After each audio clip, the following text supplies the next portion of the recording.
இந்த வீடியோவில் நான் சொல்ல போகிறது வந்து பயங்கர ஆக்ஷனும் த்ரில்லருமான அதுக்கப்புறமா ஒரு சூப்பர் ஹீரோ படத்தை பற்றி தான் வந்து சொல்ல போகிறேன். அதில் 3 படம் இருக்குது. அதில் ஃபஸ்ட்டு படம் பார்த்திங்கன்னா நோவோகைன்.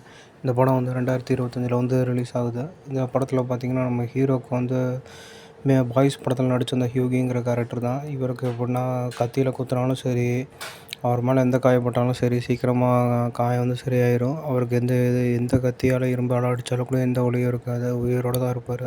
ரெண்டாவது பார்த்திங்கன்னா இது வந்து X Men days of future past. இதில் வந்து நம்ம உள்வரின் இருப்பாங்க. இவங்க கையிலே வந்து பயங்கரமான நகம்லாம் வரும். இங்கே எப்புடின்னா வந்து டைம் ட்ராவலை வந்து நீங்கள் மிஷினை யூஸ் பண்ணி வந்து டைம் ட்ராவல் பண்ணியிருப்பீங்க பின்னாடி காலத்துக்கு.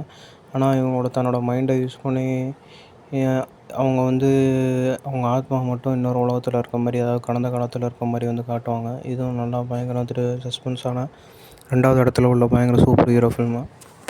3வது இடத்துல பார்த்திங்கன்னா டார்க் ஃபீனிக்ஸ். இந்த படத்தை நீங்கள் பார்க்காம விட்டிங்கன்னா அது உங்களோட அதிர்ஷ்டம் தான் சொல்லணும். ஏன்னா இந்த படத்தில் பார்த்திங்கன்னா ஹீரோயினுக்கு தான் வந்து மெயின் ரோலாக கொடுத்துருப்பாங்க.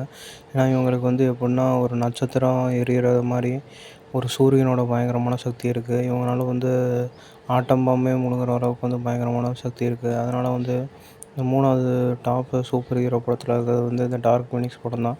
இவங்களால வந்து ஒரு மொத்த சூரியனோட சக்தியை வந்து எடுத்துக்க முடியும். அதனால் வந்துட்டு பயங்கரமான படமாக இருக்கும்.